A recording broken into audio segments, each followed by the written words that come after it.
Chen Ping, biarkan kita berdua naik, dan aku bisa memberimu koin roh, sebanyak yang kamu mau. Ye Fengqing juga menundukkan kepalanya saat ini. Lagi pula, laut di sini tidak bisa ditebak, jika monster benar-benar keluar, mereka akan menjadi ikan di lempengan besi di lautan tinta, siap disembelih. Aku tidak kekurangan uang. Chen Ping tersenyum dingin, lalu membiarkan penyu suci itu berenang menuju perahu roh. Tubuh besar kura-kura suci menciptakan gelombang, yang menghanyutkan Zhou Tai dan Ye Fengqing ke dalam air. Pusing, melihat Chen Ping yang pergi, wajah Ye Fengqing penuh amarah. Tunggu sampai kamu mendarat, aku akan membiarkanmu pergi. Saat Ye Fengqing meraung, dia tiba-tiba merasakan nafas berbahaya datang.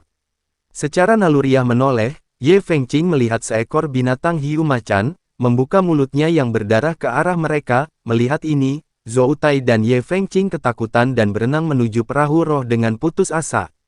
Ayo dua, Chen Ping tertawa saat melihat kedua orang itu dikejar oleh binatang hiu macan.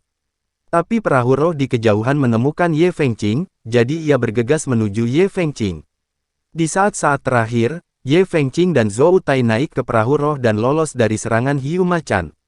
Tanda seru, keduanya basah kuyup, dan mereka sangat malu. Chen Ping juga mengirim biksu lain ke kapal roh. Ye Fengqing dan Zhou Tai memandang Chen Ping dengan dingin, mengertakkan gigi. Jika bukan karena takut menghancurkan kapal roh, mereka berdua akan melakukannya jika mereka benar-benar menginginkannya. Chen Ping, tunggu saja aku tidak akan pernah selesai denganmu. Ye Fengqing mengertakkan gigi dan mengucapkan kata demi kata. Jadi bagaimana jika ini belum berakhir? Apakah kamu mampu memukulku? Chen Ping tampak provokatif. Sekarang dia berada di puncak peringkat ke-8 dari alam pemasangan tubuh. Selama dia berlatih sedikit, dia dapat menerobos ke peringkat ke-9 dari alam pemasangan tubuh. Barang tidak sulit, jadi dia sama sekali tidak takut pada Ye Fengqing. Kamu tidak perlu berada di kapal roh, aku akan membuatmu membayar harganya saat berlabuh. Kata Ye Fengqing dengan wajah membunuh. Chen Ping mendengus dingin dengan jijik, kalau begitu aku akan menunggumu, bahkan jika kamu tidak mencariku, aku akan menyelesaikan masalah ini denganmu. Setelah Chen Ping selesai berbicara, dia melompat dari perahu roh, sekarang dia memiliki penyu suci, dia tidak perlu naik perahu roh lagi. Gao Qilan, Ji Yun, Ji Lianzan, Mo San Guilao, Jin Dong, Luo Xi semuanya melompat ke penyu suci. Kemudian ambil penyu suci dan berenang sampai ke pantai. Di punggung kura-kura, Ji Lianzan tiba-tiba menghela nafas. Kali ini, sekte terbang mereka menderita kerugian besar, lebih dari separuh pesawatnya hilang, dan bahkan lebih dari separuh murid sekte itu hilang. Kalau mau sembuh di kemudian hari, saya khawatir butuh waktu lama. Dengan susah payah, Ji Lianzan bekerja keras untuk memenangkan bisnis keluarga Fei Tianzong, tetapi dia tidak ingin menjadi keluarga seperti itu hanya dalam beberapa hari. Lihat, masalahnya adalah dia bahkan tidak membalas dendam, dan membiarkan orang dari Cloud Piercing Gate melarikan diri. Tidak hanya orang-orang dari Cloud Piercer yang melarikan diri, tetapi mereka hampir terkubur di lautan tinta. Inilah yang membuat Ji Lianzan paling dirugikan. Ayah, kamu tidak perlu terlalu sedih, selama kita bekerja keras, saya yakin Fei Tianzong bisa mendapatkan kembali kejayaannya.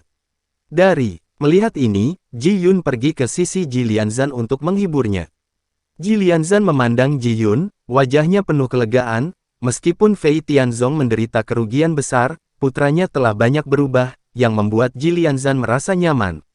Ini juga berkat Chen Ping. Setelah Ji Yun mengikuti Chen Ping, dia telah berkembang pesat dalam hal pemikiran dan tanggung jawab, dan dia tidak dapat lagi melihat bahwa dia adalah playboy yang sama seperti sebelumnya. Lihat, apa yang ada di depan. Saat ini, Jin Dong sepertinya menemukan sesuatu, dan berteriak keras. Chen Ping dan yang lainnya menoleh dan menemukan titik-titik hitam melewati lautan tinta satu persatu lebih dari belasan mil jauhnya. Chen Ping melihat dengan seksama, dan langsung menemukan bahwa titik-titik hitam yang lewat ini ternyata adalah seseorang, duduk di punggung kura-kura di paviliun, berjalan melalui lautan tinta. Chen Ping melihat dengan kasar, dan ada lusinan orang, bahkan penyu suci memiliki lebih dari selusin. Ada 4 atau 5 orang di belakang setiap penyu suci. Cloud Piercer, ini semua orang dari Cloud Piercer. Jilianzan melihatnya dengan hati-hati, lalu meraung dengan marah. Begitu Chen Ping mendengar bahwa pihak lain adalah seseorang dari Sekte Cloud Piercing, dia segera bergegas menuju orang-orang dari Sekte Cloud Piercing.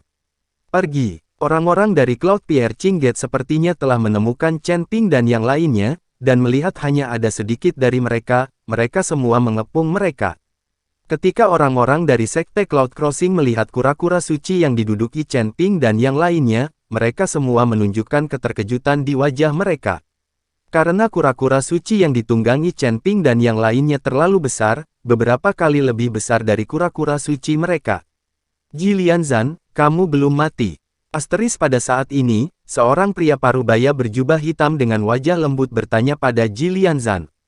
Qin Lei, kamu belum mati, bagaimana aku bisa mati? Tuhan biarkan aku bertemu denganmu sekarang, dan aku pasti akan membiarkanmu mati tanpa tempat untuk menguburmu. Jilianzan penuh amarah, dengan niat membunuh di matanya. Hahaha, apakah kamu bercanda? Tidakkah kamu menyadarinya Anda sudah dikelilingi oleh saya? Tanda tanya. Namun, tanduk suci yang kamu jinakkan tidaklah kecil. Jika kamu dengan patuh menyerahkan kura-kura suci ini kepadaku, aku dapat mempertimbangkan untuk melepaskanmu. Tai Lei berkata sambil tersenyum dingin. Sekte Master Ji, apakah ini orang dari gerbang awan yang terlibat dalam serangan diam-diam dan merampas bisnis? Chen Ping bertanya pada Jilianzan. Benar, orang ini adalah wakil ketua Sekte Chuan Yunmen. Saya tidak tahu di mana mereka mempelajari teknik pelatihan kura-kura. Mereka menjinakkan banyak kura-kura suci, sehingga mereka dengan mudah menyeberangi lautan tinta dan menyerang kita.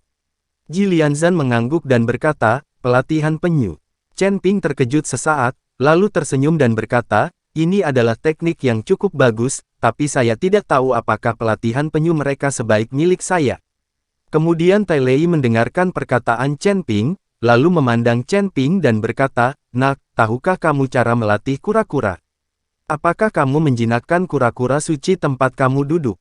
Aku menjinakkannya, kata Chen Ping. Sekarang kamu memutuskan hubungan dengan kura-kura suci, dan kura-kura suci itu milik kami. Sikap Qin Lei sangat terbuka.